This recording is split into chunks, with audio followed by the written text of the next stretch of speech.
By 1943, the Third Reich had built a digital fortress. It was called the Kammhuber Line, a sophisticated network of Würzburg and Freya radar stations that could see every Allied bomber the moment it crossed the English Channel. For the British RAF, flying into Germany was like walking into a spotlight with a target on your chest. They were losing hundreds of planes to night fighters and flak guns that had perfect vision. The Allies were facing a game-over screen. Until they discovered a 10-cent physics glitch that didn't just hide the bombers, it deleted the enemy's ability to see reality. The secret wasn't a stealth coating or a jamming transmitter. It was a strip of aluminum foil, exactly 30 centimeters long. The British called it window. Today, we call it chaff. The logic was simple but devastating. Radar works by bouncing radio waves off metal objects. A German radar operator looks at a screen and sees a single blip representing a Lancaster bomber. But if you drop a cloud of aluminum strips cut to exactly half the wavelength of the enemy's radar signal, physics breaks. Each tiny strip of foil acts as a massive reflector. To the radar, one bundle of foil looks identical to a heavy bomber. On the night of July 24, 1943, during Operation Gomorrah, the RAF unleashed window for the first time. As the bombers approached Hamburg, they pushed bundles of foil out of the chutes. On the German radar screens, the world ended. Instead of 700 bombers, the operators saw millions of targets. The screens turned into a solid wall of white noise. The German night fighters were guided into empty air, screaming for coordinates that didn't exist. The flak guns fired wildly at ghosts. Hamburg was defenseless. The 10-cent weapon had effectively uninstalled the Luftwaffe's radar drivers. The most insane part? Both sides had discovered this glitch years earlier. The Germans called it Duple, but both Churchill and Goering had banned its use. Why? Because it was a two-way exploit. They were terrified that if they used it, the enemy would see how simple it was, pick up the foil from the ground, and use it back against them. For years, millions of people died because both sides were too afraid to use a 10-cent piece of trash. It was the ultimate forbidden code.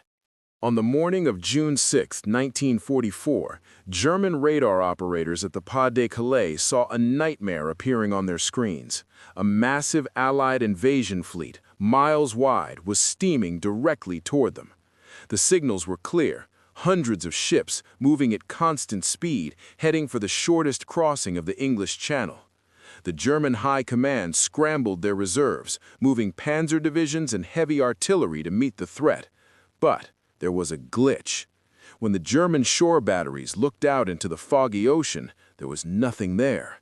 No ships, no landing craft, just empty water and the sound of the wind. The Allies hadn't sent a fleet. They had sent a mathematical illusion. To pull this off, the British used a technique called Operation Taxable. It was the most complex use of the 10-cent window foil in history. Radar doesn't just see objects, it sees pulses. If you drop a cloud of foil, it looks like a stationary blob. To make it look like a moving ship, you have to animate the signal. The British used specialized Lancaster bombers flying in precise overlapping circles. Every few seconds, the crew had to throw out a bundle of foil at the exact moment the plane reached a specific coordinate. By staggering the drops, they created a moving wave of radar reflections.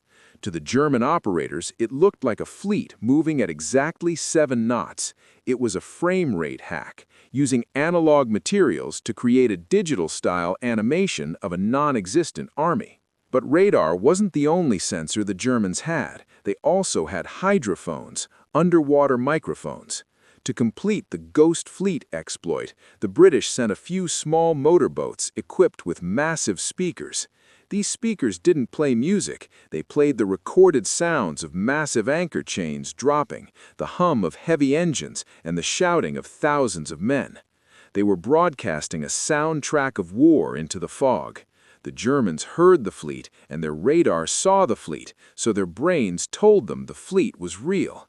It was the world's first multi-sensory deepfake.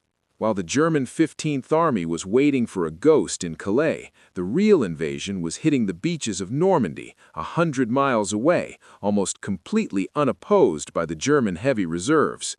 The window exploit worked so well that Hitler refused to move his strongest divisions to Normandy for weeks, convinced that the ghost fleet at Calais was the real threat.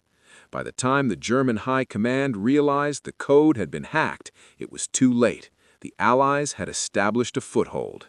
The 10-cent strip of aluminum had effectively lagged the German response time, allowing the most important invasion in history to succeed. The forbidden code hadn't just blinded the enemy, it had rewritten their reality. The war in the Atlantic and the skies over Europe eventually ended, but the window exploit never truly closed. Instead, it moved into the shadows of the Cold War and the modern era. What started as a strip of kitchen foil evolved into a digital smokescreen that defines 21st century warfare. Today, the most advanced stealth fighters in the world, like the F-35 and the Su-57, don't just rely on their shape to be invisible. They carried the descendants of that 10-cent World War II glitch in their bellies. In the modern age, we no longer call it window. We call it chaff and flare. But the physics remain identical. When a multi-million-dollar radar-guided missile locks onto a jet, the pilot doesn't just try to outfly it, they hack the missile's brain. By deploying a cloud of glass fibers coated in aluminum, the jet creates a false target that is mathematically more attractive to the missile than the plane itself. In an instant, the missile's radar screen is flooded with 1 million echoes, causing it to chase a ghost while the pilot escapes. It is a 1944 solution to a 2026 problem. But the legacy of the Ghost Fleet goes even deeper. The British Operation Taxable was the blueprint for what we now call cyber-electronic warfare. Today, the U.S. Navy uses the Nulka decoy, a hovering rocket that simulates the radar signature of a massive aircraft carrier. It doesn't look like a ship to the human eye, but to an incoming cruise missile, it is the only target in the ocean.